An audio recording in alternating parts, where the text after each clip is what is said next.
التزم الدكتور مرسي هتنظر لها كمثل النموذج التركي يعني. طب احنا عندنا دلوقتي سؤالين ومحتاجين عليهم اجابه بس في دقيقه واحده، فالاستاذ عبد الظاهر نص دقيقه وحضرتك نص دقيقه. اتفضل. استاذ عبد الظاهر، يا ترى مين اللي هيتولى رئاسه الحكومه القادمه؟ يعني هو ده سؤال قديم جديد. هو طبعا حضرتك يعني تشاركني الرأي انه الموضوع يعني محاط بتكتم وبسرية كبيرة، لكن انا عايز الجرايد النهارده بتقول ان يعني اقرب واحد وذكر بعض الاسماء الدكتور البرادعي، لكن اللي احنا عايزين نتفق عليه انه الدكتور محمد مرسي يمد يده للجميع مصافحا وطالبا انه الجميع يتكاتف علشان نخرج بمصر من الحاله المترديه اللي اوصلنا ليها النظام. انا هقول لحضرتك. لا ما صح، مش عايزين الكلام ده، هي خلاص اصل النص دقيقه بتاعتك هتخلص. ربنا يخليك. مين يعني الاسماء المطروحه؟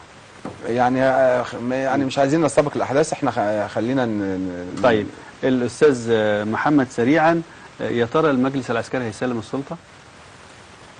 يعني أنا بس كان ليا نقطة في موضوع رئيس الوزراء. يعني نتمنى أنه هو يكون من التكنوقراط، يعني ليس محسوبا على تيار سياسي بعيني، يكون كفء في مكانه.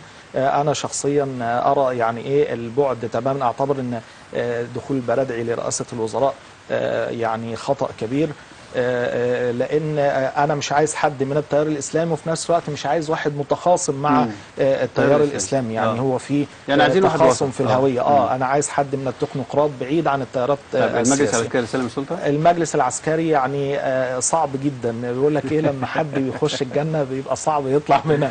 فالسلطه يعني ليها وضع، لكن ممكن يرضى بوضعيه معينه، يعني وضعيه معينه في الدستور القادم. والله بص يا استاذ محمد، اللي بيخش الجنه وعاوز يدنه فيها يعمل لها. لا انا مش بتكلم على جنه الاخره، هو بيتكلم على الجنه بتاعتهم. ان سلعات الله هي الجنه. بكده نكون وصلنا لنهايه حلقتنا اليوم من برنامج مصابيح البيوت.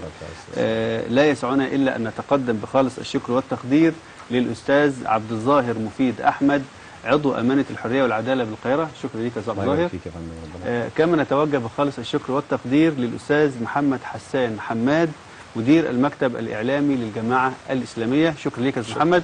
كما نشكركم أنتم مشاهدينا الأعزاء على حسن المتابعة.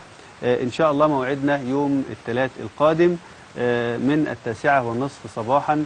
إلى هذا الملتقى أترككم في رعاية الله وأمنه. كان معكم السيد الهادي، والسلام عليكم ورحمة الله تعالى وبركاته.